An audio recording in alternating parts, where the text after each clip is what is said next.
Today we're going to talk about the wonderful world of surgical instrumentation. And my topic is going to be about reducing the cost of laparoscopy. First, I'm going to tell you what laparoscopy is. It's a type of surgical procedure that allows a surgeon to access the inside of the abdomen, which is the tummy area, and the pelvis without having to make large incisions in the skin. This procedure is also known as keyhole surgery, a minimally invasive surgery.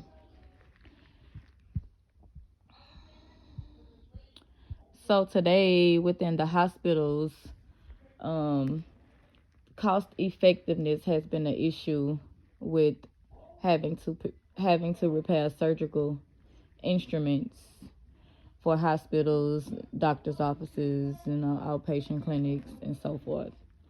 Well, hospital records, invoice lists, and operative notes, like between the years of 2012 of January and 2013 of December, were reviewed, and data were collected on type of number of laparoscopic operations, instrument failures, and replacement instruments. Maintenance cost was calculated at the sum of re-sterilization, repackaging, repair, and replacement expenses. For comparison purposes, retail prices for disposable laparoscopic instruments were obtained from the National Price Observatory for Health Supplies.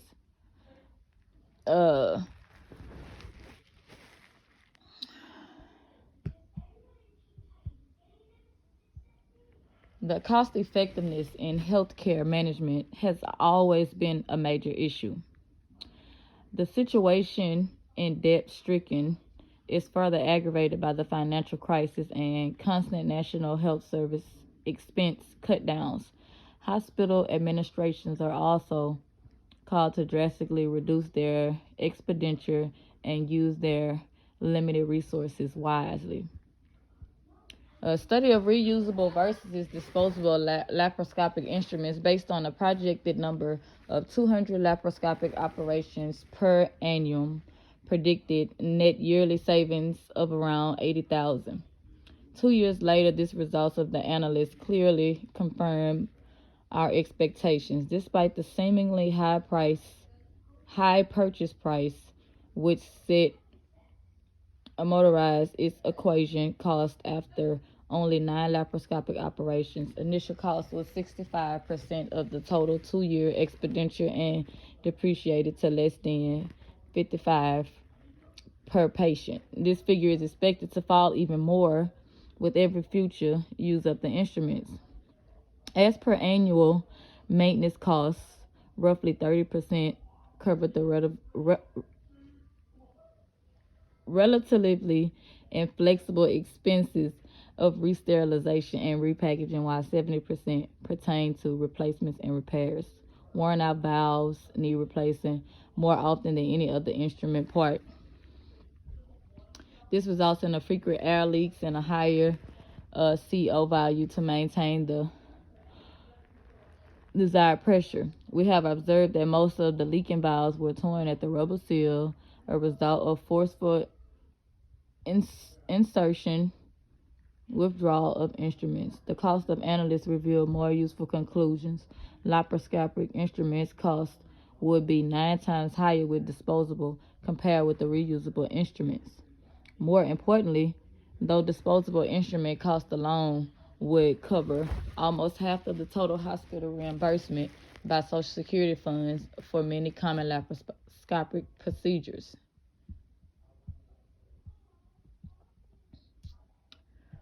Further reduction in costs will chiefly result from increasing the number of uses, reflecting the decreasing depreciation cost per case, expanding use of RLIs in the fields of urology and gynecology would add another 50 to 100 procedures annually. On the other hand, maintenance expenses at $750 per year are already quite acceptable and rather fixed. Much discussion has occurred in this past regarding the advantages and disadvantages of reusable versus disposable instruments.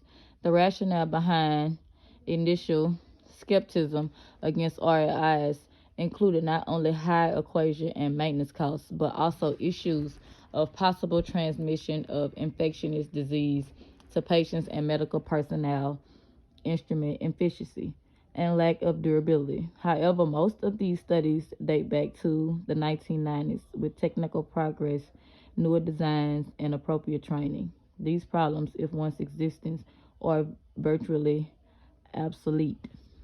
Despite speculative arguments, sterilization proves to be adequate when manufacturer instructions are followed, and we cannot find in any case report in the literature of infectious disease transmission through inadequately processed RLIs. The only difference that we detected was that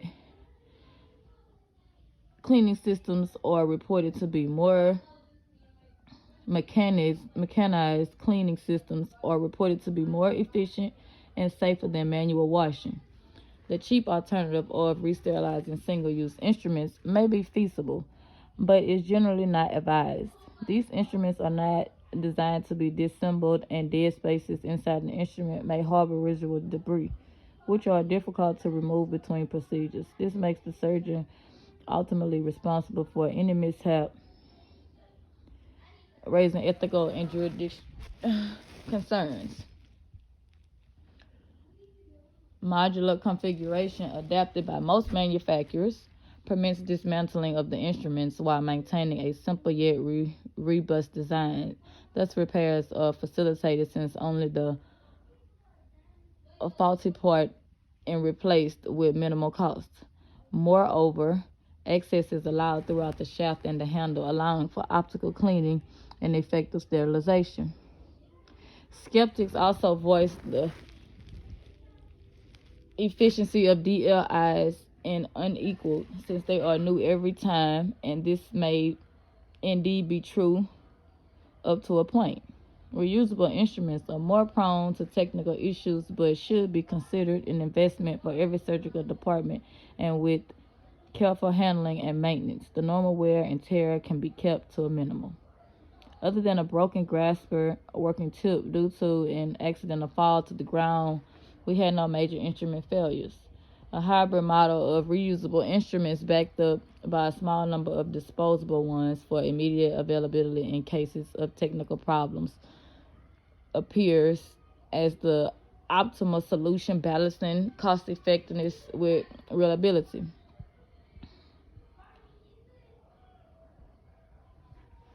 Another cause of collateral damage is electrosurgical injuries due to insulation failure.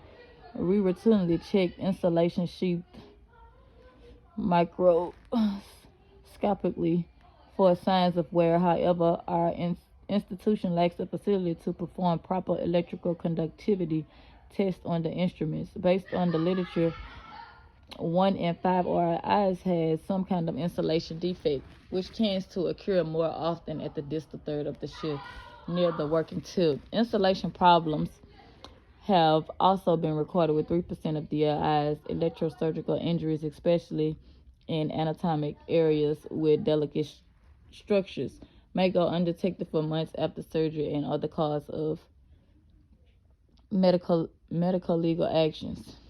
Last but not least, increasing environmental concerns are not to be taken lightly. Laparoscopic instruments are manufactured using materials potentially hazardous to the environment. Additionally, plastic packaging results in large volume of unnecessary hospital waste. Surprisingly, we discovered that disposal of DLIs based on their weight was waste. It's practically negligible compared to their purchase price. However, their impact on the environment is far greater than their impact on hospital budgets. Cost studies of this type of certain limitation. Our comparative analysis is based on the specific retail prices of DLIs maintained by the National Price Observatory. Suppliers of instruments may offer favorable pricing packages through individual agreements when larger quantities are ordered. Therefore, our findings cannot be directly extrapolated to other institutions. However, this study showed that RIs have a clear financial advantage over the single-use platform. Choice of one over the other model lies ultimately with the surgeon and should be guided not only by personal preference or habit, but also by cost effectiveness. The fact remains, though, that instrumentation cost is only a fraction of total hospital costs per patient. For a sustainable healthcare management, a comprehensive approach to cost effectiveness should also combine ambulatory protocols, targeted pre-operative patient assessment, and standardized enhancement recovery pathways. This concludes that reusable laparoscopic instruments substantially reduce the cost of laparoscopic surgery without compromising safety of patients and medical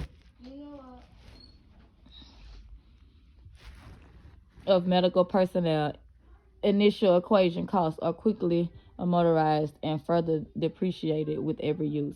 Although they may be prone to more technical issues compared to disposable instruments, they should be considered an investment for surgical departments and handled with proper care and attention. To find more information about this topic, you can go to ncbi.nlm.nih.gov. This is basically telling you about reducing the cost of laparoscopy, reusable versus disposable laparoscopic instruments. It gives details, it gives prices on certain instruments.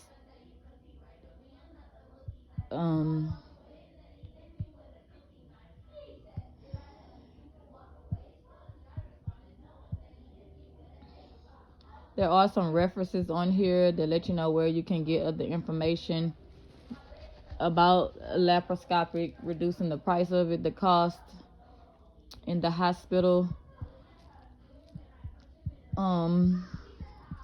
You also can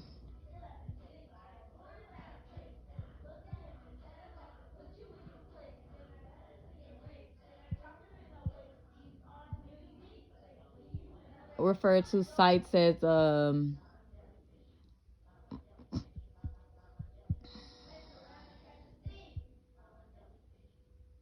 National Library of Medicine. That's the name of the website.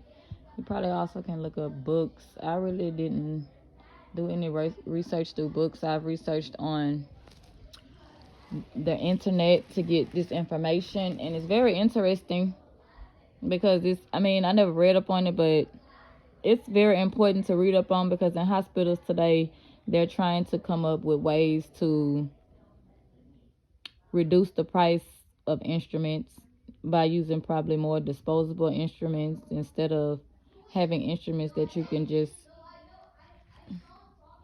use and can't use.